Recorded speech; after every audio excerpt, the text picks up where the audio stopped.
following video is based on a workshop offered by the Montana Women's Economic Development Group in Missoula, Montana on the 4th of November of 1989. Now, where do you get your funds from the government? Actually, our loan fund is government.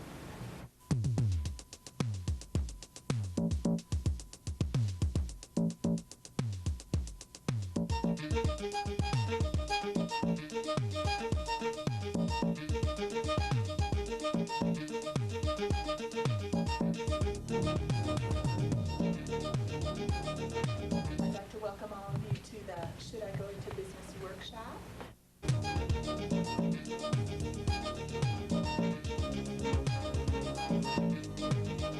And I think the one thing that probably does me the best in my business efforts is sort of creative thinking, trying to take an idea and go in all directions with it and see what I come up with. And that's one of the things I do for clients at Wago, is try to work with them on marketing, because my experience with marketing is that what you want to do is think of every possibility and kind of do some real creative thinking before you come down and pick one or two and work on them.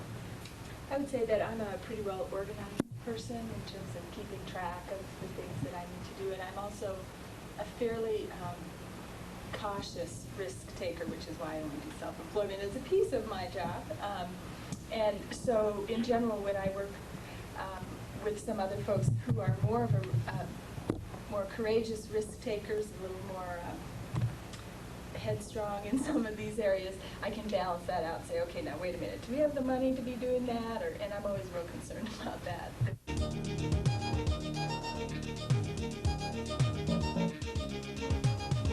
I want to start off by talking a little bit about yourself as a potential business person or an already existing business person, and taking a look at what we found to be the strengths of women who are very successful in business.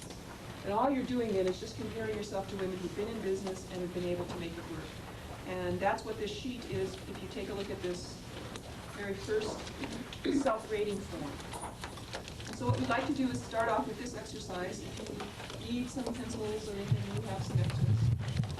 And as you know, with any self-rating form, it's best to do just to go down very quickly, not spend a lot of time. Don't worry about it. Be as honest as you possibly can. Just look at these and go ahead and fill them out. Just get an idea of how you would rate yourself on these particular characteristics.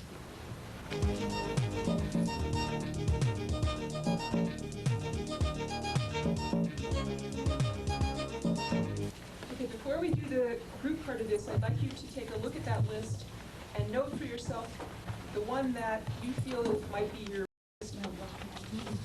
And note for yourself the one that you might feel would be your strongest one. So just starting out now, just look at that list. Which one would be the weakest and which one would be the strongest from just quickly having done it?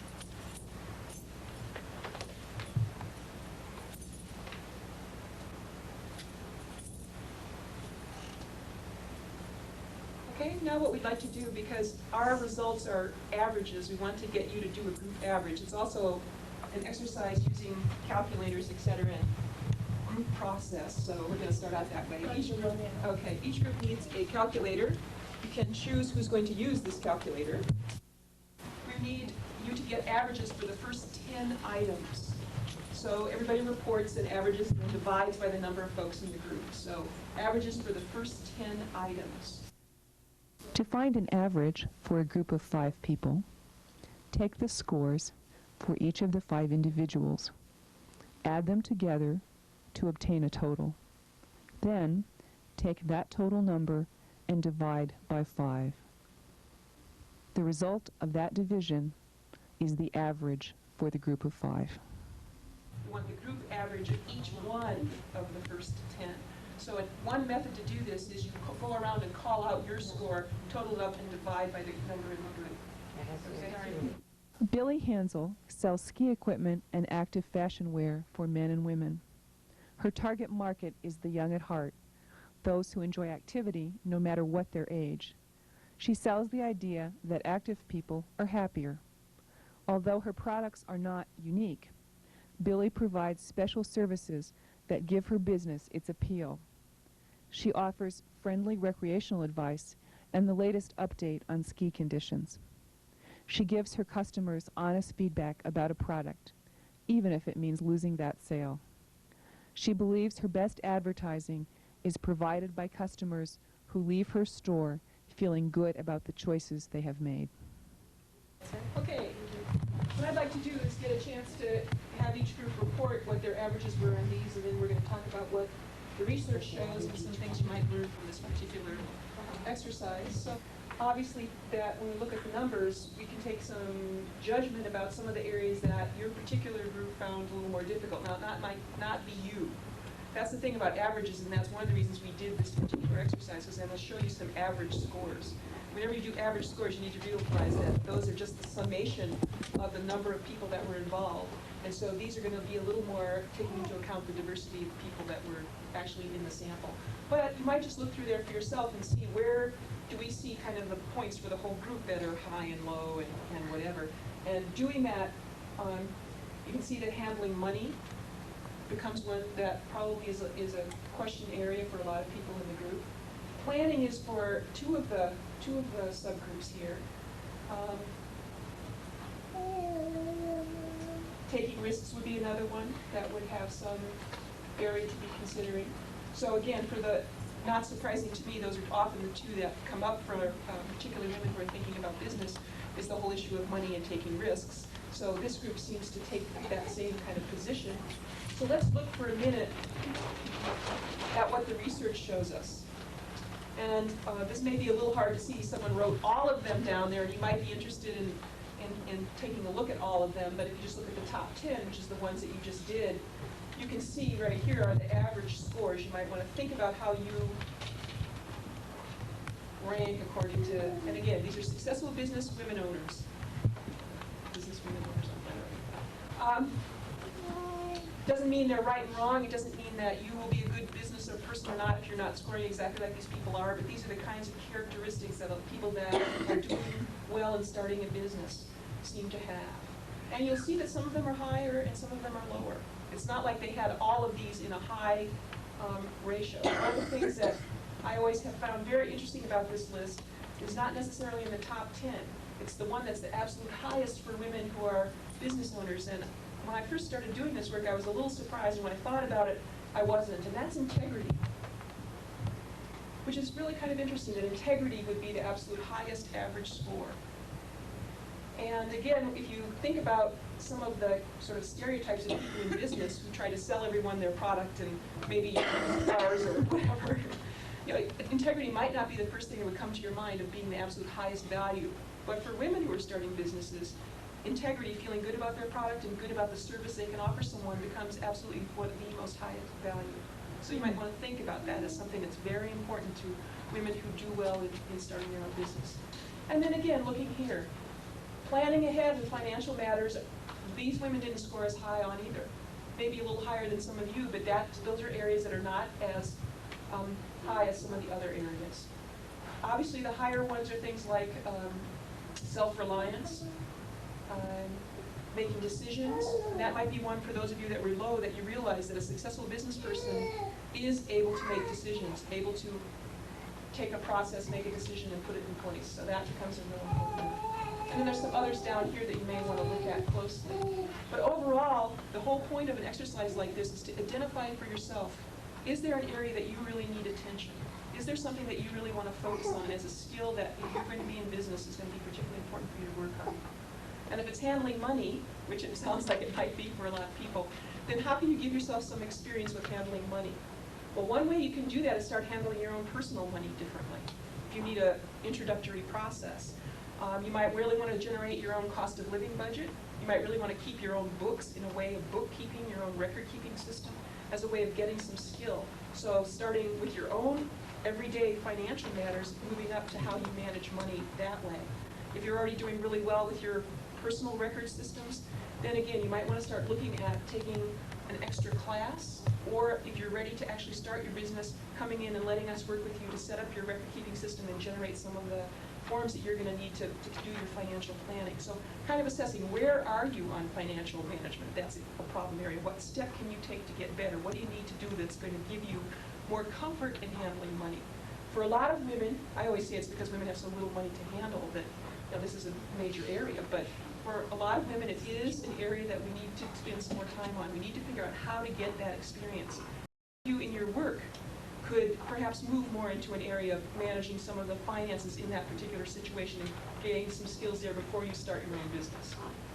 Those of you that are artists, we know that you're famous for not managing money.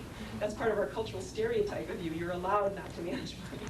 So again, it might be one of those things where you want to ask yourself, how can I begin to develop a skill in this area, at least a comfort, if not a great skill in this area. The second thing I would say that's really important is to realize that you don't necessarily have to do all of this yourself. If it turns out, as you start your business, that you still are uncomfortable in money management and money matters, you can hire someone to do it. And that's not a no-no. That there's actually a good reason to hire someone who has a skill that you don't have. What your business needs is a balance of all these things. You do not have to do it all yourself. And that's something else that we're really encouraging people who are thinking of starting a business to consider. If planning and financial matters aren't your strengths, how could you find someone else either to be a partner with? So we would encourage anyone who's going to be partners to talk through, oh, do we really have complementary strengths? Does one of us really enjoy one part of this and another enjoy another part? That's the way partnerships work the best. But how you can actually bring together the combination of all of these things into your business. And the thing we have found here working in Missoula is a lot of small business people do hire their bookkeeping done by someone else.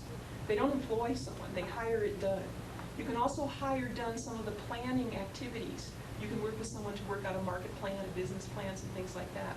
So if those tend to be weak areas, there are some steps you can take personally, and you can also hire someone to do some of that for you.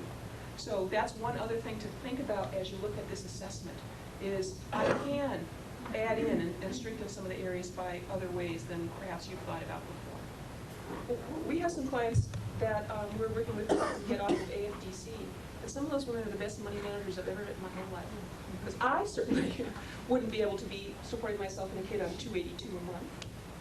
So in some ways, we are good money managers for what we have and getting all those little ends put together and tied up. But when it's thinking about managing money in a larger sense, how you invest it in businesses, how you manage assets, we really haven't had as much experience. Sure, that's true. Just had a discussion Thursday evening with someone in the incubator small group class, and she was telling me that her idea of owner's equity meant that she had to, as you say, have bought something that's part of the business. And I said, no, having cash in the bank is owner's equity. And in some cases, you may want to build up cash in the bank. And that's a way of investing in your business. So you may want to think about that, Missy, because if you're always out buying things, it may not be the best time to be buying those things. You may not be getting the best price on those things. And also, you want to manage over time. So it might make more That was sense. my weakness, was time management. Yeah. You might want to make more sense to build up cash. So owner's equity is just all of these materials and things. It's actually the cash that you have in the bank. That's an asset for you as owner's equity. And you might want to ask yourself if there's something about how you feel about money or what money has done in your life that makes you a little uncomfortable around it.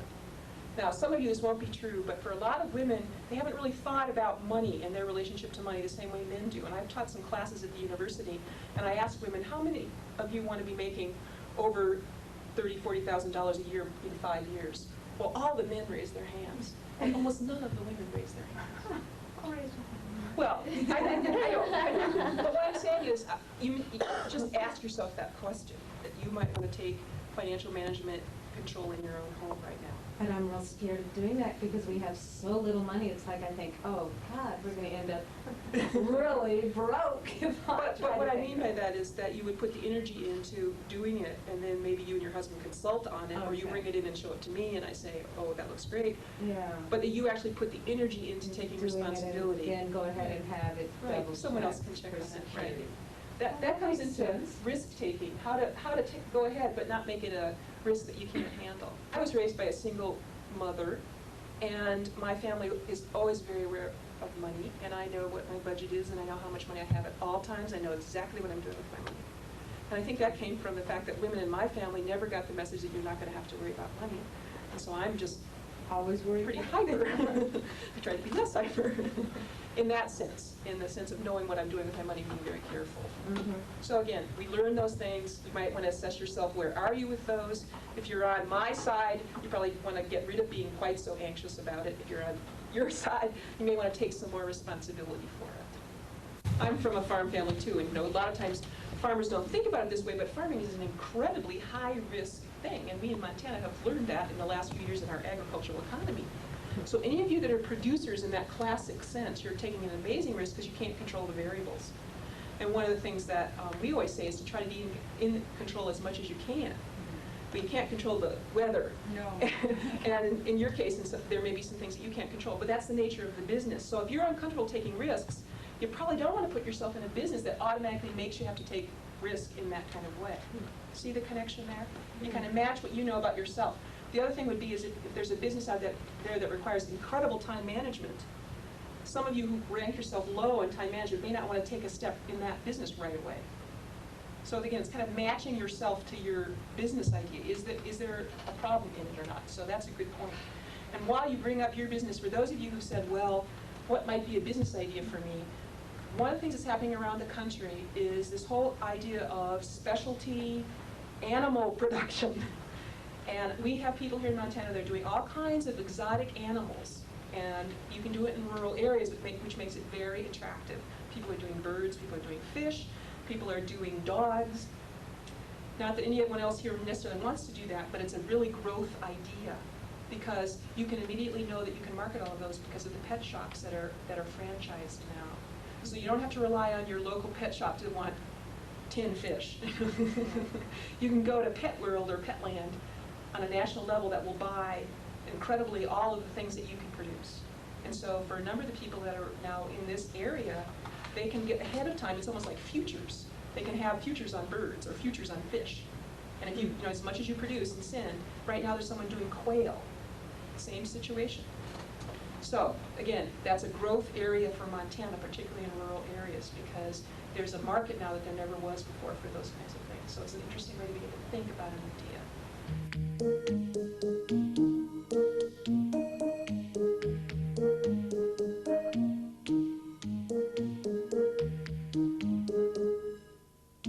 Okay, again, this is important for you to have your idea in mind, because in some ways you want to bounce off some of the things I'm going to say. This is still fairly general. After this exercise, we're going to be very specifically just working on your own business idea, but it will be helpful for you to be able to take your particular idea and bounce it off what I'm going to say. These are some things we've learned after the last, I don't know, I decided now I must have worked with over 125 people who are starting small businesses, so I'm getting, like Rosalie, my database in my head here, so I'm pretty good at being able to say, well, this sounds like a good idea, or what about this? And I want to talk a little bit about what we've learned, and I need you to bring up some questions as I go if you see how they fit for your particular business. So let me start off this way. These are the kinds of things that we're seeing working in Montana, given that we have the kind of market that we have, the kind of economy that we have. And one of the things that's very interesting to do, and let me suggest this to all of you, is if you haven't done this to do it, is to spend some time looking at what kinds of businesses actually got started around you in the last year. Now, in a rural area, this is more important. In Missoula, it's a little harder. But just take a look at where is growth going on in the economy and begin to learn a little bit about that so that you'll learn a little bit about the Missoula area. So that's one thing, just as a general suggestion to you, is to look at what is happening. And I'll give you some general rules that will kind of fit those into. First of all, one of the things we're seeing a lot of is light manufacturing. And what we mean by that might be crafts. You know, it's kind of interesting to call crafts light manufacturing, but that's what we think. And a lot of the kinds of light manufacturing that's going on is based on skills that people already have. So it's not like you go and become intensively trained to do some sort of factory production, but it's more that you're using some of the skills that you already have. And a lot of it tends to be craft. It also tends to be sewing kinds of things. It might be wearables. It gets a little hard, like when you're thinking about jewelry, whether you want to call that light manufacturing, but you might call that light manufacturing. It's actually producing a product of that nature, and so that's what we mean when we say light manufacturing. That's really growing in Montana. The kinds of people that are doing well with light manufacturing are people who can make a very unique, creative kind of product. So we're not looking at mass products where everybody wants to buy one. So you can't have that in your mind, that my product is something that everybody needs. You have to think more about that there's particular markets, particular niches, and if I have a product that I produce, I can in some way reach those people and they'll buy that from me. So let's look at the jewelry question for a minute. Are you wearing one that you're... Mm-hmm. All right, let's look at the jewelry. We have a product here. What we would do is, in this particular light manufacturing, is we would just ask the question, who might be interested in buying this particular kind of product? And the trick here in light manufacturing is getting that particular kind of product to the person who's likely to buy it. So you become market-driven. This is a very important concept for people who are going to produce products, also services, but particularly products. Because many of us love our product. It's fun, we like to make it. In this case, it's probably a creative energy investment, it's enjoyable, all those things. So we all think our products are wonderful. It's very hard for us to realize that maybe not everyone else thinks they're wonderful. And so for many of us, our first idea is, well, if I just get this out and let people see it, they're going to buy it. That's probably not true. So you learn that very early, is that just having something out there and the person walks by and looks at it is probably not going to make them buy it. What is going to make them buy it is taking the time to figure out who is likely to be interested in that product. So let's go over here to the holiday decoration. And also keeping in mind the jewelry. Are the same people likely to buy those two products? No. Okay, fine. So then whether you go to a craft fair becomes more, what's already in that craft? Who is attracted to that particular craft fair? Are those people that are likely to buy your item or your item? You know, doing that kind of assessment in your mind. The thing that's good about light manufacturing is, again, for a lot of people it's very pleasurable. They enjoy doing the production. They know how to do the production. And so it can employ one person or even two people very successfully, even with a minimum amount of, perhaps minimum, it might be more, it depends on the situation, but with a minimum amount of having to worry about intensive marketing, unless you go national. We can talk about that. I'm going to give you two examples of people we've worked with light manufacturing or have really done well here in Montana and tell you how they did it. One of the women, and you may have heard of her, his name is Cindy Owens. She makes coats. What she did is she went down to the Army-Navy store, she bought blankets, she cut them in very interesting ways into coats, and she started to sell those coats. And the part of the story that goes back to financial management is that even though she was able to be very successful and sell a number of coats by going to New York to the fashion show there, the trade show, coming back with a whole stack of orders, she still could get no bank in Bozeman to lend to her. So, you know, it's one of those situations we'll talk about later today where capital is hard for women to get. So anyway, she went, but what her decision was, and it was a very good decision, is she bought the coat of the blanket, she made the coat, she looked at the coats and she realized very few people probably in the local market are going to buy these. She did take them around to a few friends. She made sure that the concept worked. In other words, someone looked at it and didn't go, oh, bleh. But you know, there was a positive response, but she needed to price those coats above what the local market would bear. So she took a big step, an important big step. She went to New York to a trade show. She had her coats and she got orders. She made the calculated decision and risk that she could fill those orders. She came back. She now, I don't know if you've seen her coats, she has a real interesting line of coats. She now has them in New York. They've been on the Cosby Show.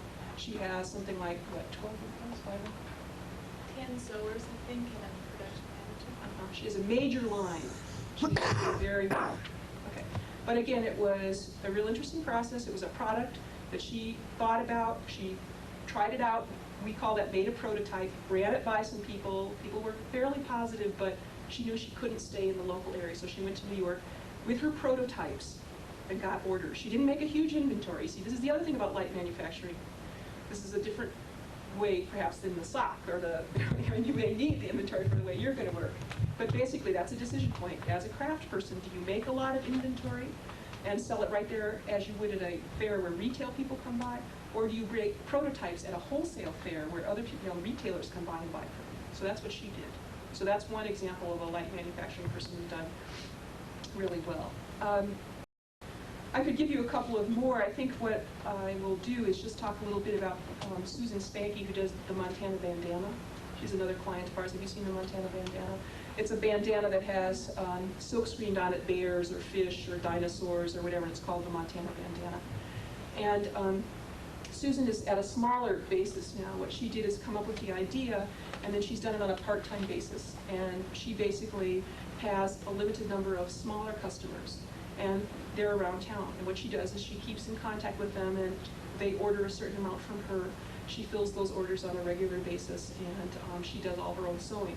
She's at the point of deciding whether she wants to have someone else sew for her. She has the choice of starting out, again, it's kind of like making a prototype, checking out the local market, and then saying, okay, I could grow. And the way she's thinking of growing is going into catalogs, which is a different distribution mechanism. Something else that I know you've seen this, Christmas decorations, for some reason, I don't quite know why, have become major catalog items. At my house the other day, I think I must have had 3 or 4 that were totally on Christmas. So we have some information about how to get into catalogs. It might be really worth your time to think about that. She's going to be going into catalogs, and she got her information from some women in the group called Wind Related. Some of you may have seen those lovely wind socks that are flowers and the different kinds of holiday themes.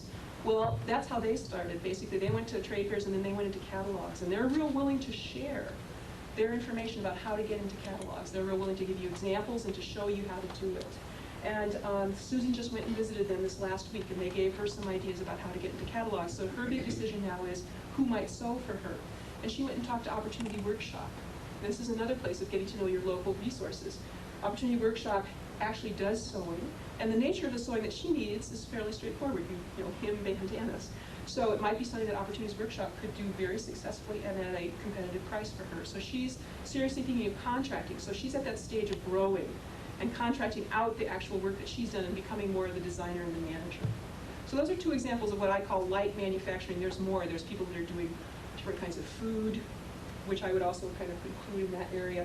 But those are some examples of an idea, and the total thing there, again, is really making sure that you've thought about what's the market, what's possible to do. There's different mechanisms of reaching that market, but who is the market for you? Carol Fagan of Hamilton, along with her sister Catherine, manufactures decorative windsocks, resembling the wildflowers after which they are designed. She decided to go into business because her husband was terminally ill, and she needed to support her family. She attributes her success to thorough research, careful planning, and experience. Catherine had training and worked as a botanist and created the floral designs from her knowledge of plants. Carol says, "Since I had already been in a business that worked with this kind of fabric, I knew where to start." It's important to have some background experience because you have more confidence. But again, that's the thing with light manufacturing, is knowing your product, knowing you can make it, and can you make it in volume? You know, that becomes a big question. And then what method do you use to market? A second area that certainly is growing in Montana, and it's an area that can be kind of challenging to work in, is personal services. It's interesting to ask yourself how you can charge for it and who are the people that can afford to buy from you. Now again, in Missoula, it may not be as difficult to answer that question. In rural areas, sometimes it is. I'll give you, again, a couple examples of clients. We had a client who first came in for a loan to us who basically did nails. And she did that, now I'm not a nail expert, so I won't know the right thing, but acrylic, whatever, where you have patterns and then, okay. She did nails, and she wanted to get a loan to buy a building. And I'm biased, right? I said, how are you ever going to have money from doing nails to buy a building? Again, this shows my particular approach to this. And she said, I can show you my book that I have filled in with all my customers for the next month, and they pay $40 a whack. I was like, okay, I'll give you a loan. We're working with several child care people right now, and watching how they're doing. The market is here in Missoula, so they don't have to worry about market, but they have to figure out kind of how to position and who else is offering child care, and what do they do a little differently, et cetera. And so one is at the very high end of the price, and she's trying to figure out whether that's really hurting her now, and maybe she needs to change her pricing and some things like that. But for services, pricing becomes real important. The second thing for services that's important is, what does it take you to be able to do the service? For nails and hair, it takes you, probably, and then maybe some equipment, but not a huge investment in equipment. Cleaning, I don't know, it depends on how you're approaching it. There are some professional cleaning kinds of things that might be fairly expensive. Child care, providing child care can be pretty expensive if you have to come up with a facility and all of the equipment and those kinds of things that go with it. If you can do it out of your home, you really cut down on the expenses. So that's the other thing of service businesses. How much investment does it take to be able to offer the service? Someone like myself is in a wonderful position because I'm basically what I sell. I don't need anything else. So I have no other costs in giving my service, except that I have to show up. So for me, that works really well. But those are the kinds of considerations for service businesses. One thing I suggest for people in rural areas is to sit down and say, where are the people who need my services? Think it ahead of time. And I was talking to some people up in the Colson area, and I was saying, you know, one place you might be able to really look is, who is buying services somewhere else, from elsewhere, that you could come in and say, don't buy from Missoula. I didn't say this, I'm in Missoula, but don't, you know, stay in your local economy.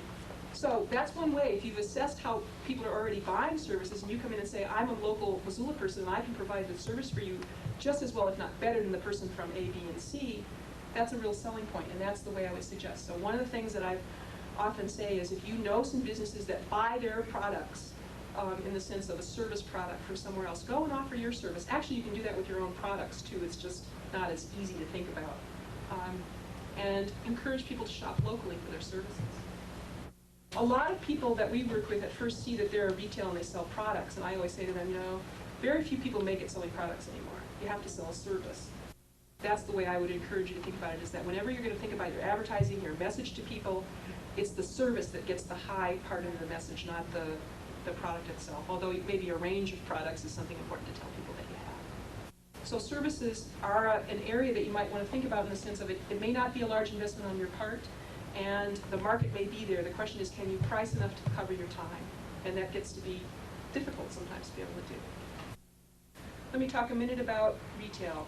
As I just said, retail can be a real problem area. I'm real interested in watching this little basket shop that's opening up right next door. You might zip by and look at what's in there. There's some real nice things in there. To me, when someone goes into a retail, they automatically have inventory and overhead costs. And so the question is, can you carry that inventory and overhead costs? You really don't have as much of that in the other two areas. So I'm assuming they did some planning and did all of that cash flow stuff, that they managed their money correctly, so they know that it's going to have a huge investment up front. Most retail requires a large investment up front. That's why I tend to encourage people not to do it. But that's okay. I mean, it's not that it won't work. It's just that you have to know that. You have to do a cash flow projection so that you know you're going to invest up front and then you're going to recover. You also have to do high markup to recover. So you can't really compete in some ways on pricing either, because you got to do markup. And a lot of people say, I'm going to start and I'm going to keep my prices down at the first. And I would say to them, that's not a very good idea. Don't compete on price, even in retail. Service, compete on service. And if you want to have a grand opening and have a couple of special discounts or whatever, fine. But basically, you're going to have to price. You're going to have to do a regular markup to be able to make retail work. So basically then again, you have to have higher volume. So a retail store, there's a volume implication there, as there might not be for services. As someone provides services, I might be able to have 3 or 4 clients. That's my services. For people who do retail, they're going to have hundreds of clients to be able to support their business idea. So we know we've got a lot of art and craft people in Montana that are looking for markets. If you're the kind of person who likes to go talk to people, who likes to travel, why not be the market person, the sales rep for the people who are doing the product? So looking for that place that makes sense, how you mesh into the economy. That's a way of doing it. And yes, that's a very basic move. People have tried to do a catalog for Montana products. A number of ways that people are trying to make their business marketing Montana products. And it makes sense. I mean, there's definitely a possibility of doing that. It also makes sense for the producers, because then they don't have to themselves be spending the time doing that. They can go together in some ways and get that kind of thing to happen. So it's almost a cooperative marketing mechanism, which is really helpful. So that's a service, and it's definitely an area worth pursuing. There are people with significant amount of money in the rest of the country, not here unfortunately, that are interested in coming to Montana for a vacation. So could you plug into that dollar? Is there some way to make that? And then, of course, what you could do is have this little wonderful outlet that had all of these Montana artists things that you would walk them through as part of the tour. That's part of the whole tourism industry, is try to think how all that works together. But that's one thing to really think about. Tourism is growing. So this Western Lighting, which is interesting, if you haven't seen it, it's just right down here. They got some tourist people back through. They like their service so much that they're ordering now from all around the country, and it's word of mouth. It's not the tourists themselves, it's their friends that now are ordering from Missoula, Montana. It's kind of interesting how that grows. Look for what's special about what it is that you're going to do. That is the most important thing. What is special about you? How can you differentiate yourself from any other person or competition, whether it's specifically doing what you're doing or not, but how can you be very special and different? That is what is selling. So if you're thinking about a service, how is your service more convenient? Whatever it might be, like right now we're working with some caterers, and they're trying to figure out how they're going to, in Missoula, there's already people catering, so how do they position themselves vis-a-vis catering? And they're trying to think about the kinds of things they're going to make certain kind of, those are the food that we have available, by the way, kinds of things they want to make, and then also how they deliver it. And what kinds of events and those kinds of things. That's one way. Another way to do catering is to think about an ethnic type of catering, because there's no one that's really doing a lot of ethnic catering in this area. So that would be another potential growth area. So how do you differentiate yourself and make yourself different? That's really important, and I would say that don't do it on price. You hear nothing else out of this. Don't do it on price. Do it on uniqueness, whether it's a unique product or service or a unique way of getting that product and service to the market. Those are two ways of being unique. Those are absolutely important things to consider, how you do that. So don't think about pricing yourself below. Think about what's different and special about what you can do.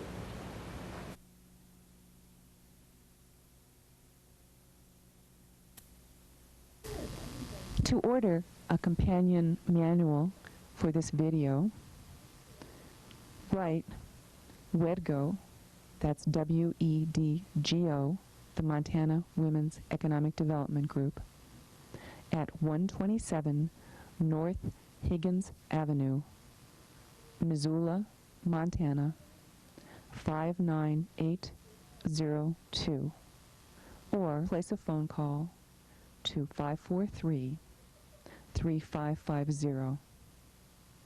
There is a $5 charge for the costs of copying, postage, and handling.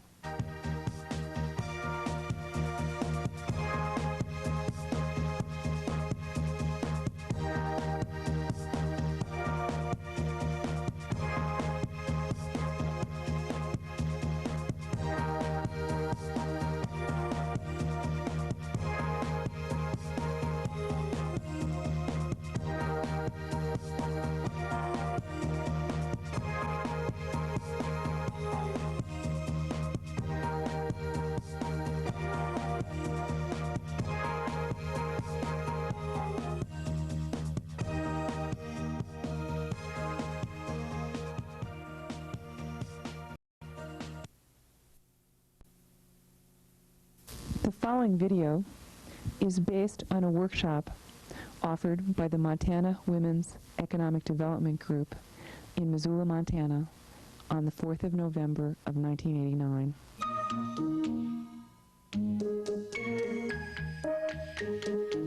The first part of a business plan is a description of your business. And a business plan is like a roadmap of how you're thinking your business is going to go this year, and you can modify it, but it gives you basically an outline of what it is that you're doing and some decisions that you've made up front about your business, about the sort of limits to your business, about where you think you're going to have growth, where you're going to spend your money, all kinds of aspects of your business. The first section of it is a very clear description of exactly what your business is. And you need to be able to describe that to your potential customers, to your banker, to your accountant, to your friends who might buy from you sometime. You need to be able to do that quickly and clearly so everybody understands what it is that you're doing.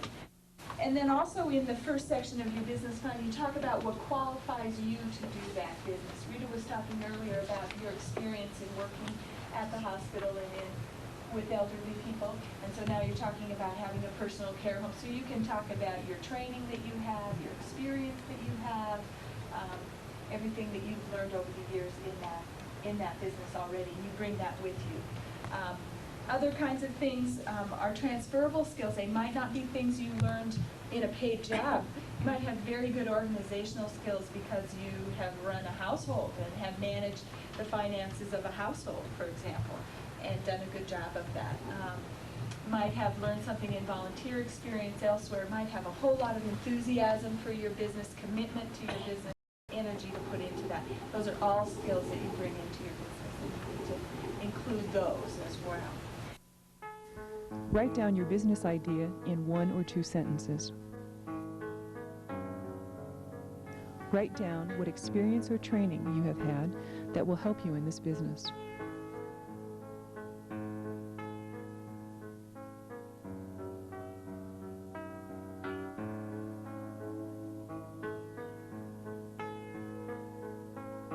Why do you want to go into business? Why this business? Now, imagine what your business will look like 1 year after you start.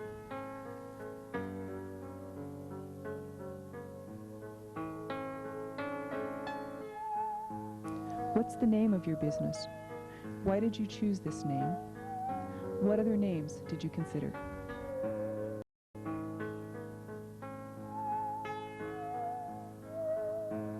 Where is your business located? Is the location important to your business? If so, in what way?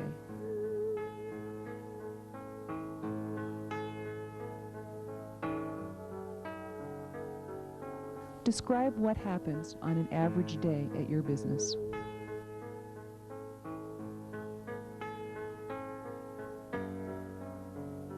Finally, looking over all your notes, write a one-page description of the most important parts of your business idea. Write this description for someone that you've never talked to about your idea.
I had worked in bookselling for 14 years before deciding that I wanted to open up a shop of my own.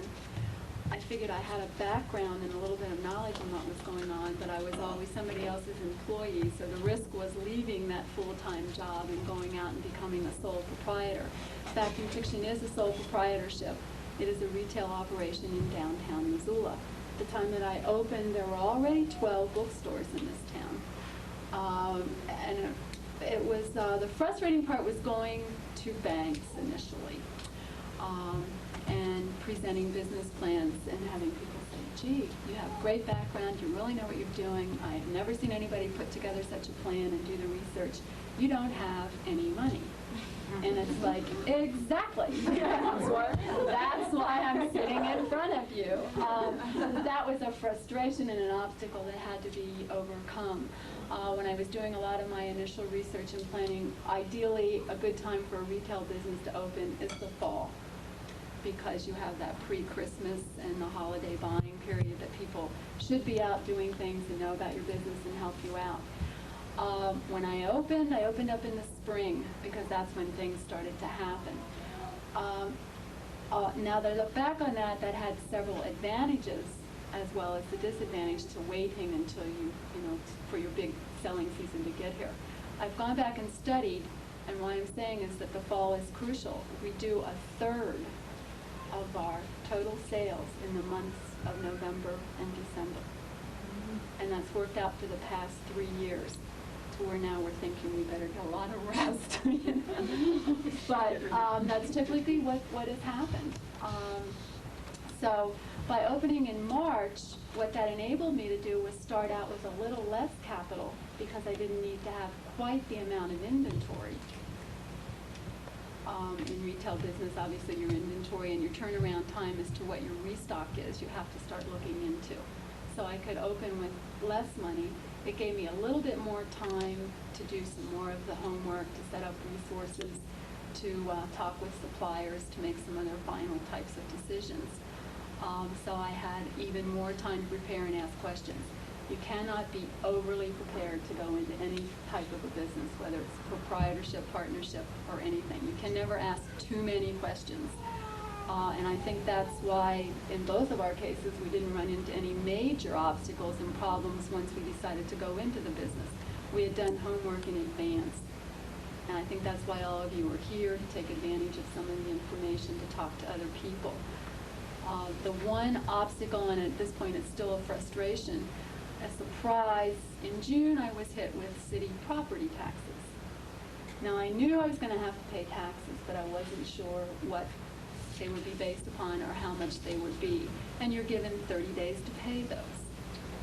And it was a $300 plus, I think, amount of money.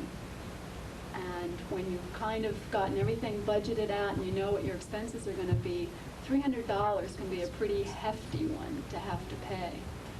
When I first opened up, the operation was small enough and set up well enough that I could, for the most part, handle things by myself. But I had one part-time employee.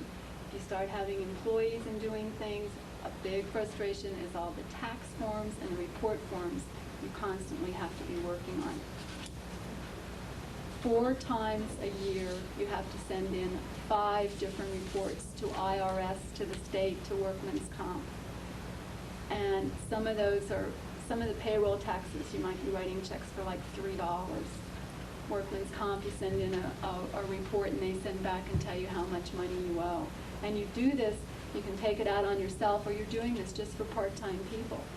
And it can be a cumbersome type of paperwork, but it is very necessary, because if you forget or you don't have one of those dates marked down, there's a penalty. And you can't call up and say, but I've done it. No, there's a penalty. And one time I had to pay a $75 penalty because, and in this case I didn't have to mail them any money. I just had to mail in copies of forms of what I had given to employees, and I had missed the deadline. So it's crucial to have those. And the other thing for me that made it ever frustrating is that it was on big letters on my calendar, and I still missed it and hadn't set it in. But it's just a warning, and like I say, it's one of those mandatory types of little paperwork, especially within retail, that you need to go into. Something else to consider before you decide what type of a business, if you want to be a sole proprietor or a partnership, or even maybe a small corporation. Go down to a tax office, pick up some tax forms, find out what you can deduct from each of those different types of businesses. Because if you start out right away accounting for what all of your deductions can be at the end of the year, you're going to have a lot less hassle when you have to fill out taxes.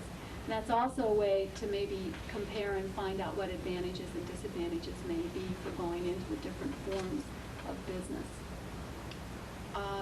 I can't stress enough doing the homework and writing something down and having a business plan and going through it. Even though you may think some of what you have to do or what you're doing, you might not go through, or why do I have to do this in advance? The more prepared you are. I ended up getting an SBA loan, and the paperwork I had to fill out for that was incredible. But everything had to be in place before they would release any money to me. I had to have a signed lease. I had to have proof of insurance. I had to have my business plan presented. I had to have done everything, and then they released the money.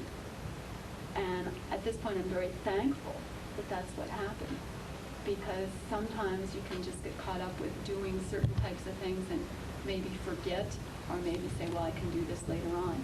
Everything had to be in place, and you had to jump through those little hoops in order to get something, but it was all done. Let me ask you a question, Barbara. I know that bookstores have a very low gross margin, right? Right. Do you want to address that? For that, that's just business language to say that bookstores don't make the owner very much money.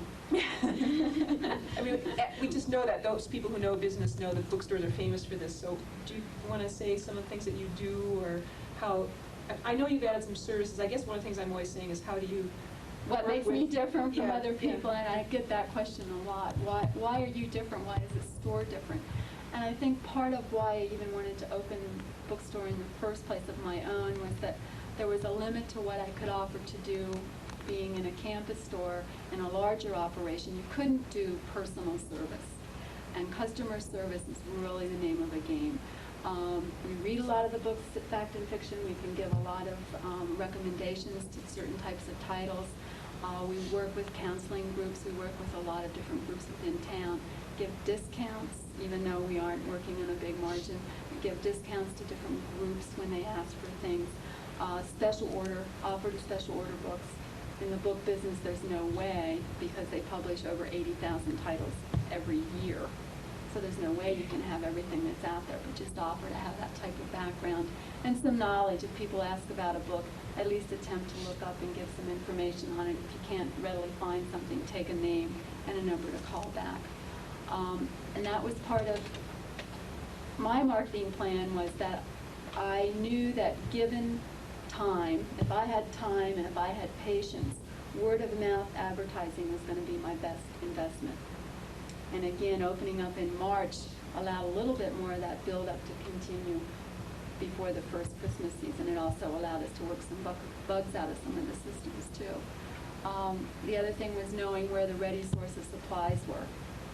One surprise in the business was how strong things were with the counselors and the therapists in town recommending that people come in and buy specific types of books. And I didn't start out knowing a supplier to give me an immediate source to restock the titles. You know, when you have maybe 2 to 3 copies of a book, and in one day you can sell that many, that means, okay, we better hopefully be able to resupply those within a week, 2 weeks maximum. So I have wholesalers that I call on, and I have one within the Seattle area that I found out about after I had opened, that was able to supply these books and help keep up with the demands. And it's a matter of listening to your customers.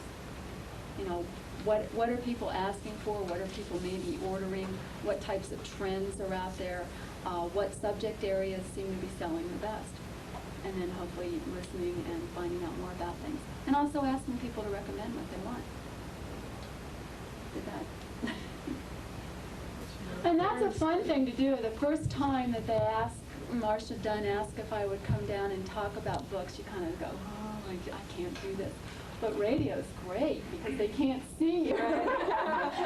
And you can I take in books and just pretty much read like from the jacket copy of a book itself, or if it's something I really like, I can read parts of it. And it's been a real easy thing to do. Plus now Marcia asks if she can come in and take things so that people can read them. And that was a real inexpensive type of advertising. And my customer base does listen to the radio rather than watch TV and want to know who was on the Today Show. So that was following through on knowing where my customers were getting their information to. I initially set up to find out, okay, for the first year, if I don't take anything out of this business, can I still live based on what were in savings and everything else? And that way I didn't have to feel I had to take anything out of the business. And I would suggest doing that. Look over, do I have to take anything out within the first year? Or how much do I have to take out within the first year? And see if that's a realistic figure. You know, go down what I never, and I still don't. I mean, I still kind of budget out. I know what my expenses are, both for the business and for home, but I didn't really have a household budget. But went through over the year and just used my checkbook. This is how much was spent, and this is what can come up. Can I afford not to take anything out of the business within the first year? Because you are, I mean, that's the crying need for any business is more money, more capital. And, you know, how much is going to come out for you? What are your overhead expenses? You know, if you're in retail, you have rent, you have employee costs, you have taxes, you have to pay the telephone, you have to pay all the utilities. Or is that part of your rent? I mean, it just goes on and on. And that's what I'm saying, is that's part of that initial homework and research to do. When the store first opened, we had a lot. The whole one corner was full of magazines. I had a whole wall full of cards.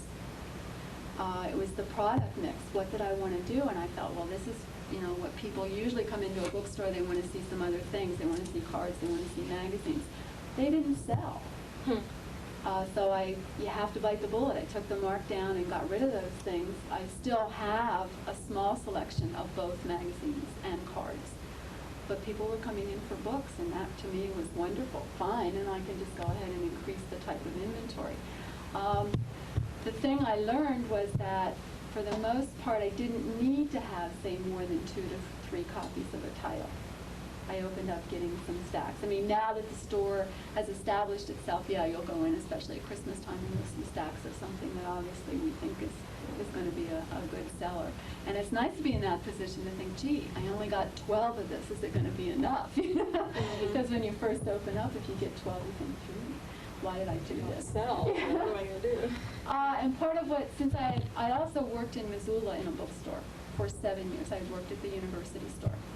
So I thought I had an idea of what people in Missoula were reading and what they were doing. And you just had to go in that, in essence, gut instinct. And for the most part, that worked too. You have to listen to the customers and say, okay, if this is what they're asking for, I guess this is what we better get in. One rule of thumb, we were talking a little earlier about this, is that if you start a business, you should look to probably just break even the first year. That's leave as much as you can in the business to maximize growth potential. So that's not unusual. Now, for people who need to take something out, like Barbara was saying, you need to decide how much you absolutely have to take out, and then go from there as to whether that business makes sense for you. But if you're wanting to grow a business, that's the phrase, you know, that people are using now, growing a business. If you want to grow a business, usually you leave whatever is generated in the business for that first year. It's kind of that investment like your fish. You know, you have to feed the fish. Well, you feed the business for a while. And that's sort of the general approach that people are taking. But a lot of folks just can't afford that, and then you have to calculate what's possible. But I think the tricky part too, like for Mary's product, she's wearing a sample here, is that a lot of craft people, the real problem is you never can really pay by the hour. I mean, there's no real way to cover your time, and that would be true in your situation too. As you started to tell me how long it took you to do each one of yours, I was starting to go, well, you better get more efficient quick. And there may not be a way. I mean, that would be one of the first things I'd say to you. Can you get more efficient? What might you think about? But it's almost like you cannot think in terms of exact hours that you're putting in, because there's no way to recompense yourself that way, and it could be very frustrating. So then you have to think about it a little differently, in the sense of that you can at least get enough out. So then you calculate, how much do I really need to take, not how many hours and I'm paying myself 10 cents an hour, because some people might end up with that. But more, I actually get to make my living this way. I feel good about it. It allows me to be creative, and I can live in Montana. You know, all those things make it worth it, but not the 10 cents per hour. And I think that's, you hit upon it right there at the end, is that, you know, in a business, in any new business, you're going to put in many more hours. I mean, it's not going to be a 40-hour week. You'll end up putting in a lot more and a lot more time and effort. And yeah, if you broke down what you were going to be paying yourself, it may come out to 10 cents. But are you happy doing what you're doing? Are you satisfied with doing it? Are you, in essence, content to do it? And, you know, has your lifestyle remained the same? Has everybody kind of pitched in and, you know, made those types of adjustments? There's the title of the book, Do What You Love and the Money Will Follow. Right? You know, and that's her philosophy. And I think somehow people have to realize, if you really like doing something, then you can do a pretty good job at it, and then the money will follow.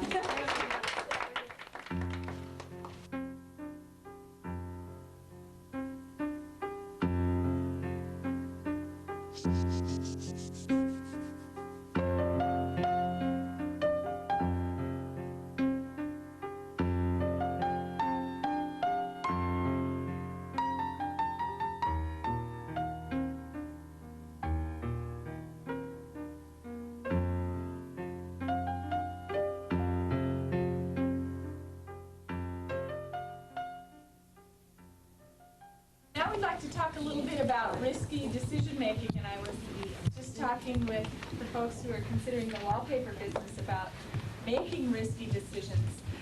I think in general,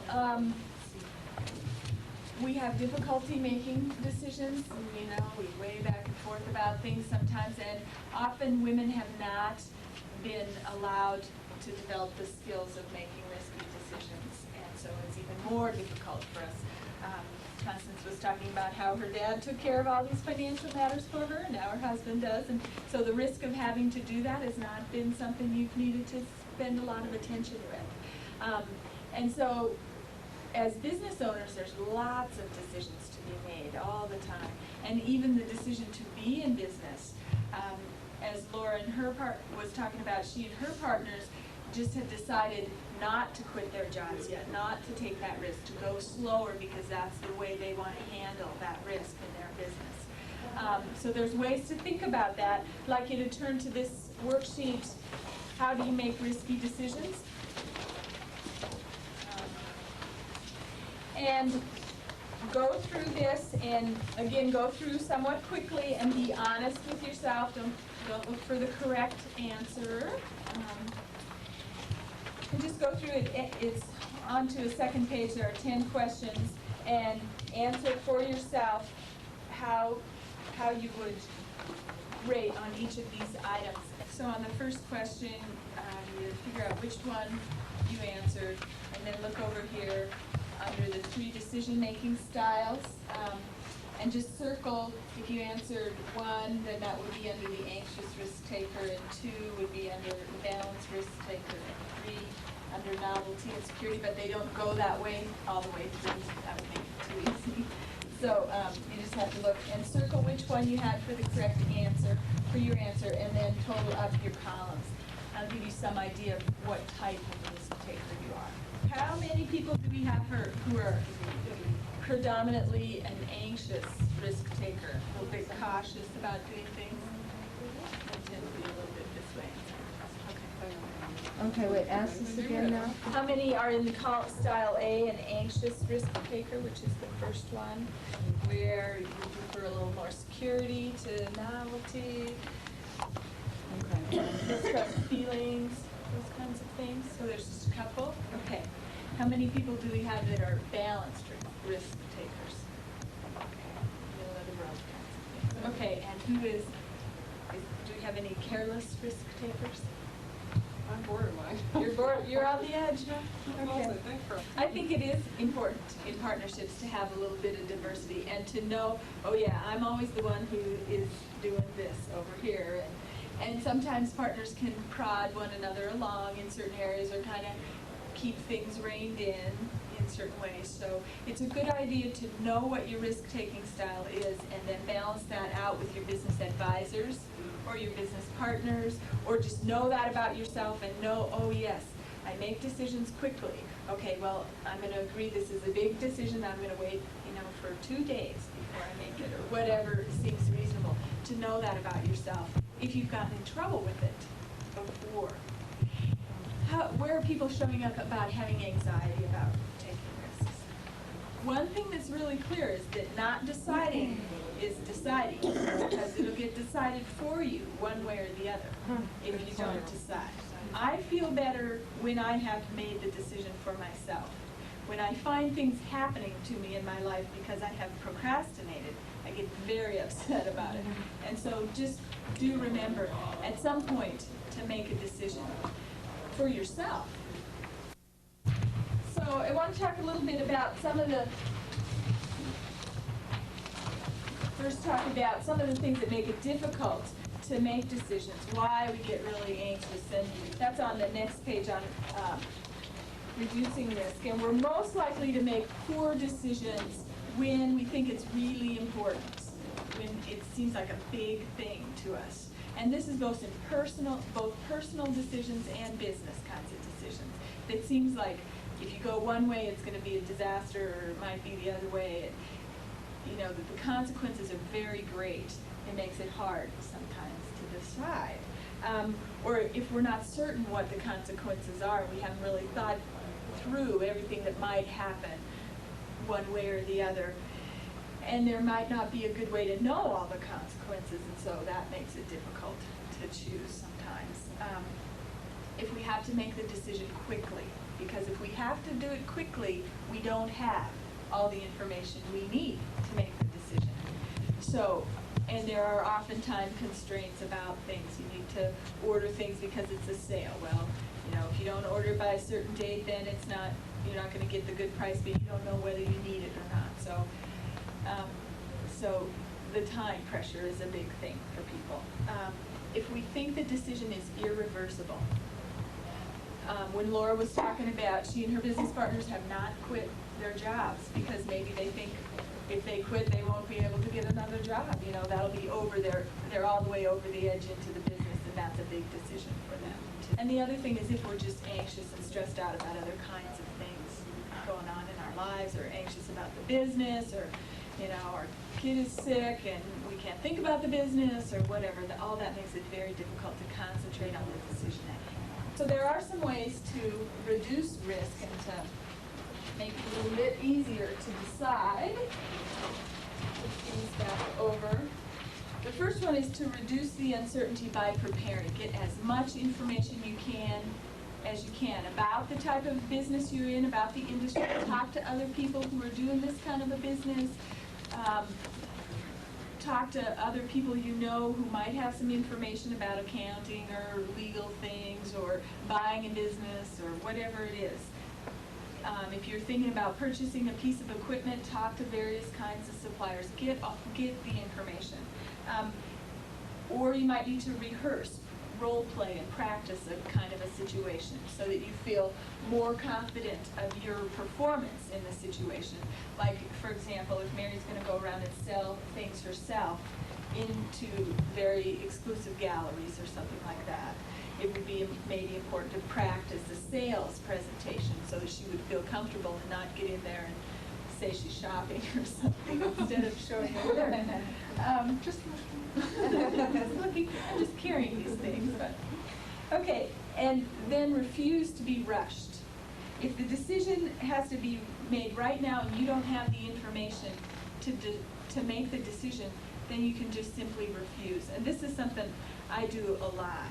People ask me to do certain kinds of things, and I say, I'll think about that, and I'll get back to you tomorrow. Would that be okay if I let you know tomorrow about that? People have their own time constraints, and I can't take maybe a week, but I can think about it overnight and look at my schedule and see if I have time or think if I really want to do that thing or not. So, and in personal situations, that's often really important, especially if it's a yes or no kind of thing. And sometimes you might just have to say no. Like if you have to decide about a sale right away to buy supplies or whatever, and you don't know for sure what your product line is going to be, whether you're going to need all those things, then you just have to perhaps go without getting that real good price. And just say, no, I don't have the information I need to decide today. And then sometimes you can seek support by having that network of friends and advisors and family and so on who you can talk to about the decision and just run it by them and see what they think.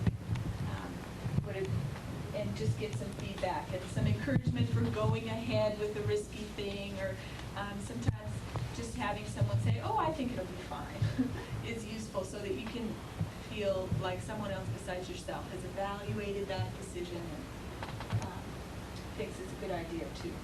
And then you can reduce the irreversibility of things by breaking it into smaller steps sometimes, by saying, okay, well, I could do this piece of it. Constance is talking about starting a restaurant, and she asked me what she might do to test the market for these southern kinds of food. And one of the things people sometimes do is to do a little bit of catering, so that they would have a party, cater a party at someone's house with that type of food, and ask people, what do you think, and see what the response to that kind of thing is. Even hosting it yourself and inviting people in and talking about it.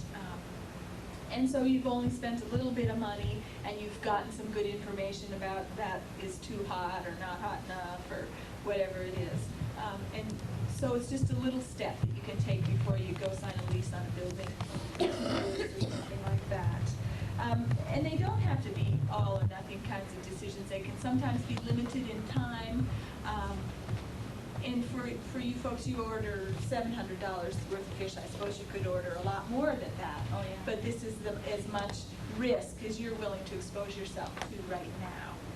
So any way that you can break it into smaller steps, and then create a plan for what happens if this doesn't work out. Then what would we do? and think about alternatives ahead of time in case a certain thing doesn't go the way you think it's going to, and then you have a step 2 plan that you're going to just go forward with that.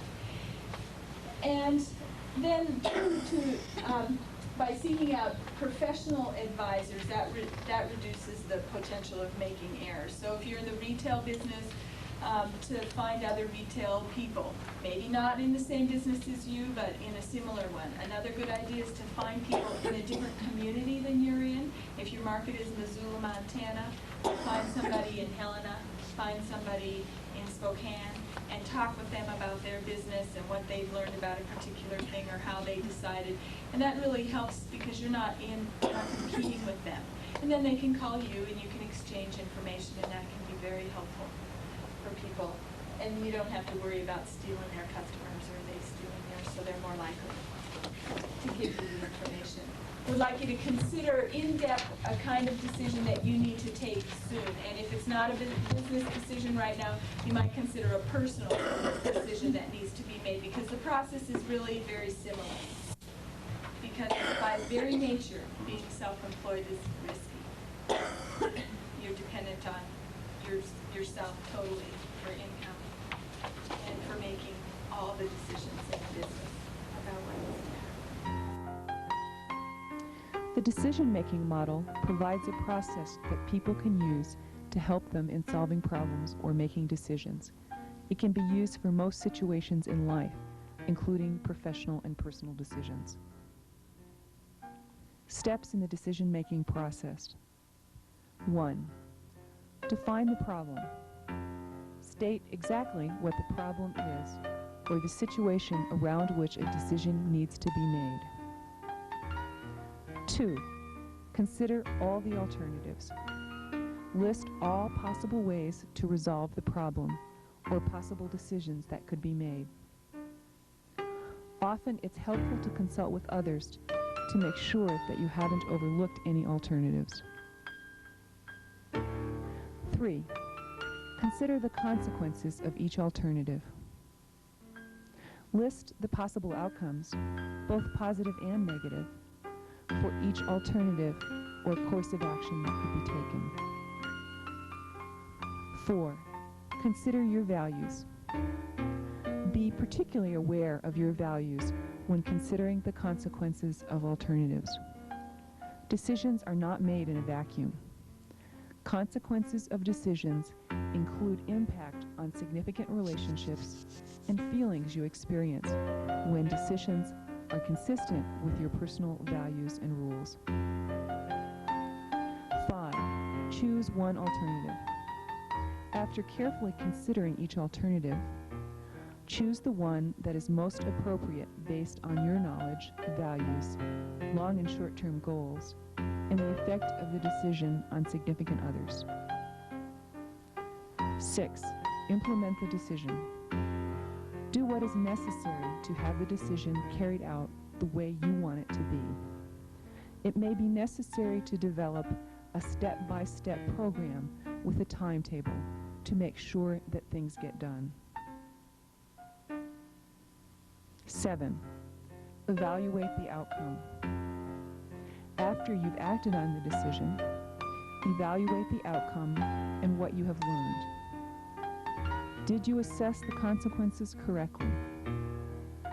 Was there another alternative you didn't see?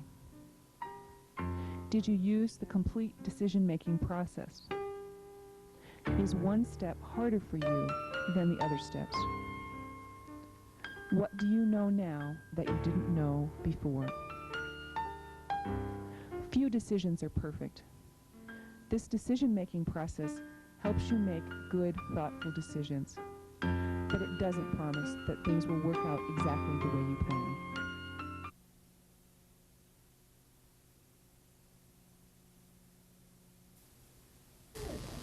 To order a companion manual for this video, write WEDGO, that's W-E-D-G-O, the Montana Women's Economic Development Group, at 127 North Higgins Avenue, Missoula, Montana, 59800.